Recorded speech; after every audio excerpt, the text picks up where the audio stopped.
হলো সকল বোনাস তারা সরকারি নিয়ম অনুযায়ী এবং তাদের চাকরি সরকারি করার দাবিতে তারা এখানে মানববন্ধন বা এই সমাবেশ করছে বা এই ডক্টর ইউনূসের বাসভবন ঘেরাও করছে। আমরা এখানে দেখতে পাচ্ছি এখানে আইন শৃঙ্খলা বাহিনীর সাথে কথা বলছেন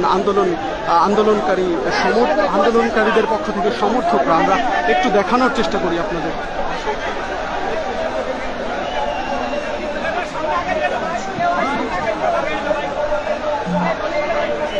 দর্শক, আমরা দেখানোর চেষ্টা করছি আন্দোলনকারীদের যে সকল দাবি, সেই দাবি নিয়ে কিন্তু তারা এই মুহূর্তে আইন শৃঙ্খলা বাহিনী সহ উপদেষ্টার বাসভবন থেকে যে এসেছে তার সাথে তারা কথা বলছেন তাদের দাবি আদায় নিয়ে। আমরা এই মুহূর্তে দেখতে পাচ্ছি এই মুহূর্তে পুরো রাস্তাটি বন্ধ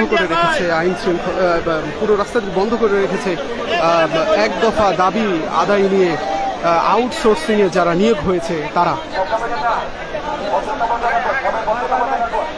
দর্শক, আরেকটু যদি দেখাতে চাই, এই পাশেই কিন্তু আমরা দেখতে পাচ্ছি পুরো রাস্তাটি বন্ধ করে রেখেছে আন্দোলনকারীরা। অপর পাশে স্বরাষ্ট্র উপদেষ্টার বাসভবনের সামনে কিন্তু কঠোর অবস্থানে রয়েছে বিজিবি সহ সেনাবাহিনী সহ সকল স্তরের আইন শৃঙ্খলা বাহিনী। আমরা একটু দেখাতে চাই এখানে কিন্তু কোনো ধরনের বিশৃঙ্খলা সৃষ্টি যাতে না হয় সেই আহ্বান কিন্তু আইন শৃঙ্খলা বাহিনীর পক্ষ থেকে আন্দোলনকারীদেরকে জানিয়ে দেওয়া হয়েছে। সেজন্য তারা শান্তিপূর্ণ আন্দোলন করছে রাস্তায় অবস্থান করে।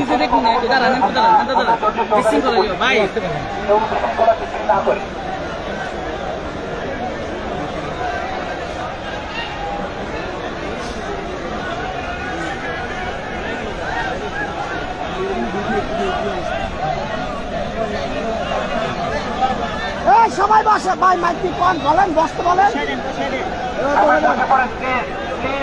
দর্শক, আমরা দেখতে পাচ্ছি এই মুহূর্তে ডক্টর ইউনূসের বাসভবন তথা স্বরাষ্ট্র উপদেষ্টার বাসভবন থেকে যারা আন্দোলনের সমন্বয়কারী তাদের সাথে কথা বলতে আসছেন, তাদের সাথে কথা বলছেন আন্দোলনকারীর যারা সমর্থক, যারা সমন্বয়কারী রয়েছে তারা এই মুহূর্তে তারা সেই দাবি দাবা জানাচ্ছে তাদেরকে।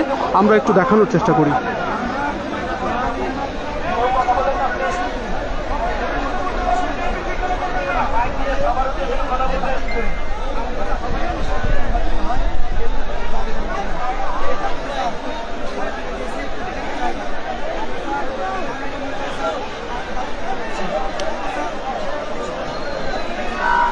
দর্শক, আমরা একটু দেখাতে চাই আপনাদেরকে যে এক পাশে আন্দোলনকারীরা রয়েছে, অন্য পাশে কিন্তু আইন শৃঙ্খলা বাহিনী এবং সেনাবাহিনী যাই বলে না কেন তারা কিন্তু কঠোর অবস্থানে রয়েছে।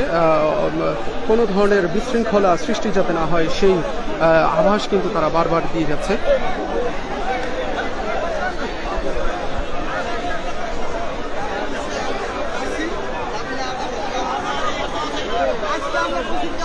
কিছু বলবেন কাকা? আমি সাংবাদিক, আমি এখানে যাইতে পারবো, আপনি যেতে পারবেন না। লাইসেন্স নিয়ে ঘোরা লাগে না। আমি জাগো চিনার হ্যাঁ এমনি চিনি, আপনার চেনা জানা আমার কিছু আয়ও না যায় না।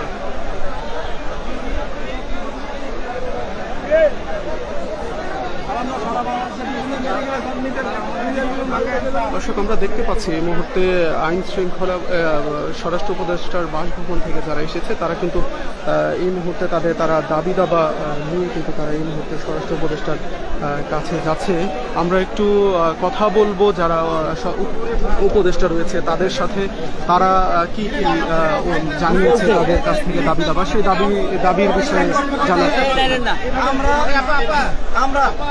আমরা সারা বাংলাদেশের সরকারি, আধা সরকারি, স্বায়ত্তশাসিত প্রতিষ্ঠান, দপ্তর, অধিদপ্তর সকল প্রতিষ্ঠানে যে সকল আবাসিক কর্মচারী আছে তাদেরকে 2018 সালে তৎকালীন সরকার একটি নীতিমালা প্রণয়ন করে আমাদেরকে একটি দাস বানিয়ে রেখেছিল। আমরা এসেছি এই মানবিক যে সরকার বর্তমানে আছেন বাংলাদেশে, নতুন স্বাধীন দেশের অন্তর্বর্তীকালীন সরকারের প্রধান, আমাদের জাতির বিবেক, বাংলাদেশের মানুষের আশা ভরসার জায়গা ডক্টর মোহাম্মদ ইউনূস স্যারের কাছে আমরা এসেছিলাম। উনি শান্তির দূত এবং বাংলাদেশের একজন প্রথিতযশা, আমাদের প্রত্যেকের আস্থার জায়গা।